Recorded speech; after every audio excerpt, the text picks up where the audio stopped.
Confused about the property market? Can't afford to get in? Can't afford to get out? Well, you're not alone. Surely getting and keeping a roof over our heads shouldn't be this hard. But the housing crisis continues to defy all attempts at a solution.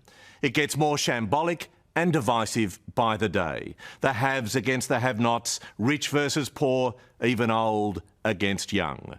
Tonight, the Nine Network's finance editor, Ross Greenwood, gets some blunt advice from those who should know the answers. Australia's property billionaires. They're known as the Now generation, pre-millennials now in their 20s and 30s who lived comfortably in their parents' houses with a fully stocked fridge and free Wi-Fi. But there's one thing this generation with everything can't get: their own home.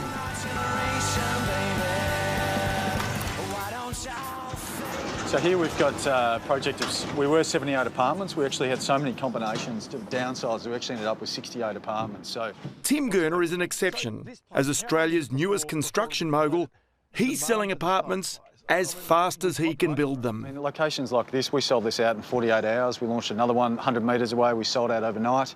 Just 35, Tim's amassed a personal fortune worth almost $500 million. He started with nothing, and he's upfront about Australia's housing problem, although his solution is exactly what you'd expect an ambitious property developer to say. We can't fix affordability by creating further demand. We have to create supply. It's a very simple mathematical equation. If supply is going to exceed demand, we're going to see affordability become more realistic. He's one of the big winners in the runaway property market. The latest entrant onto the Aussie Rich List last year delivered luxury apartments worth almost $1 billion to the inner city of Brisbane and Melbourne.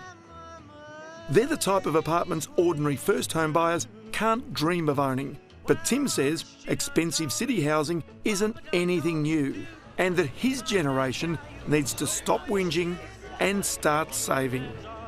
When I was trying to buy my first home, I wasn't buying smashed avocados for $19 and 4 coffees at $4 each. So you reckon that's real, that people actually, young people, actually end up just spending their money and then whinge about the fact they can't get into the property market? Oh, there's no question it's real. I think until the generation realises that the people that own homes today worked very, very hard for it, saved every dollar, did everything they could to get up the property ladder. It might be that you might have to buy an investment property first. You might have to share with mum and dad. You might have to buy with a friend.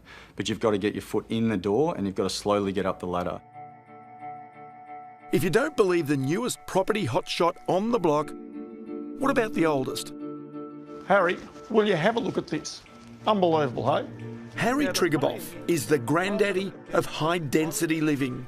He's officially Australia's richest man. $10 billion rich, thanks to booming house prices. Nobody built in the city when you were building in the city. No. So were you mad?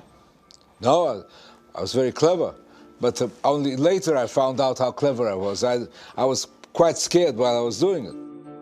And from his home, a 78th floor penthouse in Sydney CBD, it's easy to see the city that Harry built.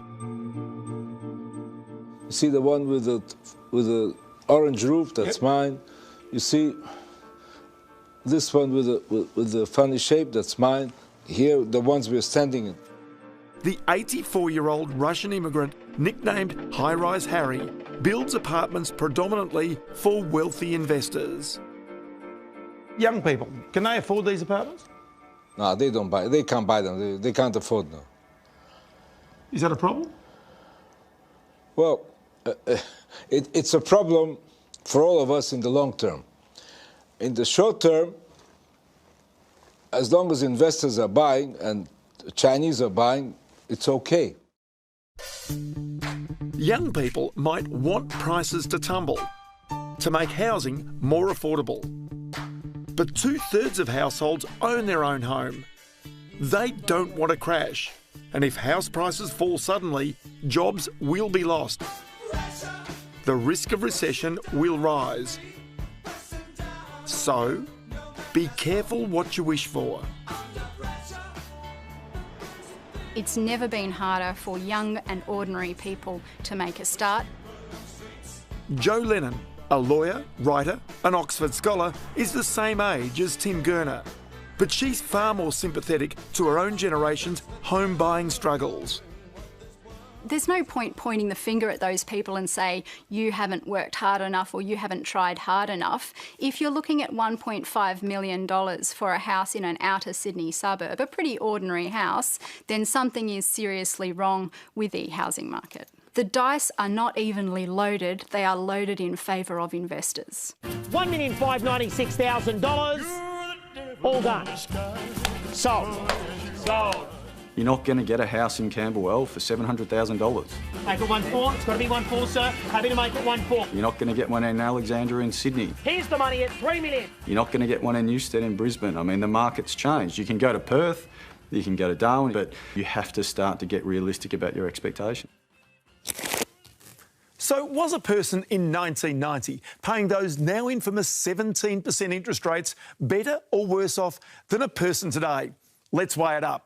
The national average mortgage repayment in 1990 was $1,000 a month. Today, with 4% interest rates, it's $1,900. In 1990, a person used 38% of their pre-tax wages to pay off their home loan. Today, and this might be a shock, it's actually less, 29%. So, where's the housing crisis, you might ask? If interest rates stay low, today's home buyers are well in front, so long as they can raise the deposit.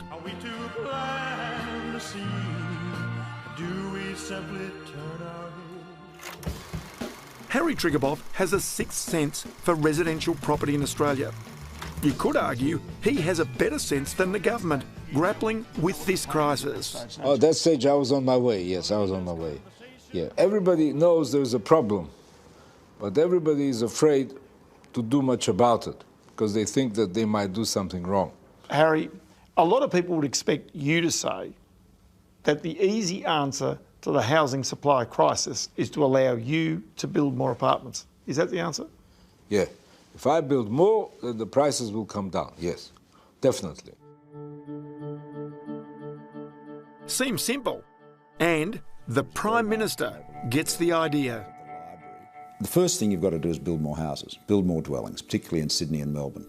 So that's music to Harry Triguboff's ears. Yeah, well, it is, from first-home buyers in savers in their 20s to people in their mid-60s who are thinking of downsizing, right across the board, increasing supply, providing help to first-home buyers, encouraging people when they choose to downsize to do so, and of course all of that creates more supply. When Harry Triguboff built his very first development, this very modest apartment block in Merritton Street, Gladesville in the 1960s, interest rates were almost identical to where they are today. Now, for this so-called property bubble to burst, either unemployment has got to skyrocket or interest rates have got to take off. Now, those things might seem unlikely, but they can never be forgotten. But what's causing house prices to stay up is a lack of supply, also ongoing population growth in our cities, and panic buying by local and overseas investors. So how crazy has this got? Well, think about this. A two-bedroom flat in Harry's original block now sells for around $700,000. And it'll get even higher if not enough housing is built for our rising population. And the beauty of a property like this is that quite often it creates the buyer. Before you know it, you could be checking out a house on the market for $25 million. It's true that parts of the market have gone bonkers, but it's not true that the entire market is. Ken Jacobs sells huge trophy homes. Think James Packer, Kate Blanchett, James Fairfax. But Ken also says if the government gets out of the way of foreign buyers, then prices would be even hotter. Dramatically hotter, and not just Chinese buyers. We've got buyers from Europe that want to buy here, being motivated by fear of terrorism in Europe. Jo Lennon says Australians are paying too much for our housing, And we don't have to if we gave less to investors taking advantage of our generous negative gearing tax schemes. This week in the budget, the government fiddled around the edges of some of the negative gearing abuses, but left the scheme largely unchanged. The truth is, we don't need a crackdown on investor abuses. We need to end a scheme that is itself an abuse. We have to be realistic and say we have extraordinary levels of investor demand. We have to look at why that's the case, whether it's fair, and importantly, I think as well, whether it's worth the hefty price tag that the taxpayer is paying for this. But Harry Triguboff disagrees for one important reason. We shouldn't be afraid of negative gearing, and the people that are in it are usually very little, small people. So that's it. So I'm a great believer in it, yes. While we see headlines about wealthy politicians and business moguls using our generous negative gearing schemes, about half of those who use negative gearing earn $80,000 a year or under. I don't think that we should treat housing solely as a commodity. It is not the same as stocks, shares and bonds. People need somewhere to live, and we have to make sure that that supply is there, both for owner-occupiers and for renters. This may seem like a simple battle between the young and the old, but even some, around the same age, disagree about the values of the now generation. There is no question we're in a point now where, the expectations of younger people are very, very high. They want to eat out every day, they want to travel to Europe every year. This generation is watching the Kardashians and thinking that's normal, thinking that owning a Bentley is normal, owning a BMW is normal. The question is, maybe the young generation is whinging. I disagree. We have to do the math as individuals and as a nation and say, hey, this doesn't make any sense and we can't go on like this. And most Australians would want younger people to be able to aspire to own their own homes. And that's still a widely held value. I don't think that most Australians are willing to let that go. Hello, I'm Amelia Adams. Thanks for watching 60 Minutes Australia. Subscribe to our channel now for our brand new stories and exclusive clips every week. And don't miss out on our extra minute segments and full episodes of 60 Minutes on 9now.com.au and the 9Now app.